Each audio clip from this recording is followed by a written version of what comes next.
باغات، نہریں اور طرح طرح کی اقسام کی نعمتیں، نوازشیں اور ہر طرح کی عیش و عشرت، آرام کی چیزیں مہیا فرمائیں گے اگر ہم استغفار کثرت سے کریں۔ انہ کان غفارا، اللہ تعالیٰ بہت معاف کرنے والے۔ حضرت سفیان ثوری رحمۃ اللہ علیہ فرماتے ہیں کہ میں ایک مرتبہ سویا ہوا تھا، مجھے خواب میں حکم کیا گیا کہ جاؤ اپنے پڑوسی کی نماز جنازہ پڑھو۔ میری جیسے ہی آنکھ کھلی اور میں بیدار ہوا، بستر سے اٹھا تو حیران و پریشان تھا کہ میرا پڑوسی تو شرابی ہے، کبابی ہے، کھلم کھلا گناہ کرتا ہے۔ ایسا اس نے کون سا عمل کیا کہ اللہ تعالیٰ کی طرف سے مجھے خواب میں حکم کیا گیا کہ میں اس کی نماز جنازہ پڑھاؤں؟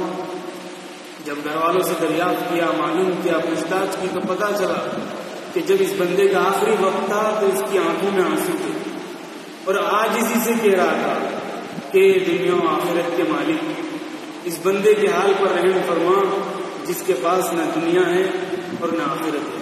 اللہ کو اس کی عاجزی اتنی پسند آئی کہ سفیان ثوری رحمۃ اللہ علیہ کو خواب میں حکم دیا کہ جاؤ میرے ولی کی نماز جنازہ پڑھو۔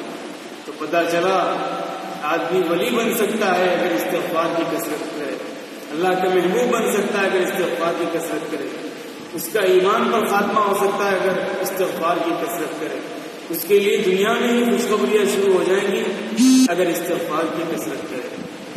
استغفار اتنی بڑی نعمت ہے اور اتنی بڑی صفت ہے کہ جس کو حاصل ہو جائے گویا اس کو خیر کثیر حاصل ہو گیا۔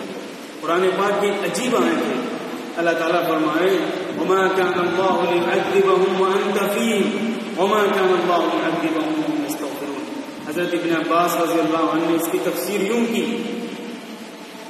کہ عذاب الہی سے روکنے والی صرف دو چیزیں تھیں، ایک چیز تو اٹھ گئی اور ایک چیز ابھی باقی ہے۔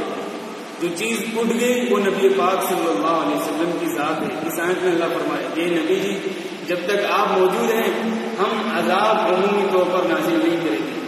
اور دوسری چیز ہے استغفار، جب تک کوئی قوم استغفار کرتی رہے گی، معافی اللہ سے طلب کرتی رہے گی، تب تک اللہ تعالیٰ ان پر عذاب کو مسلط نہیں فرمائیں گے۔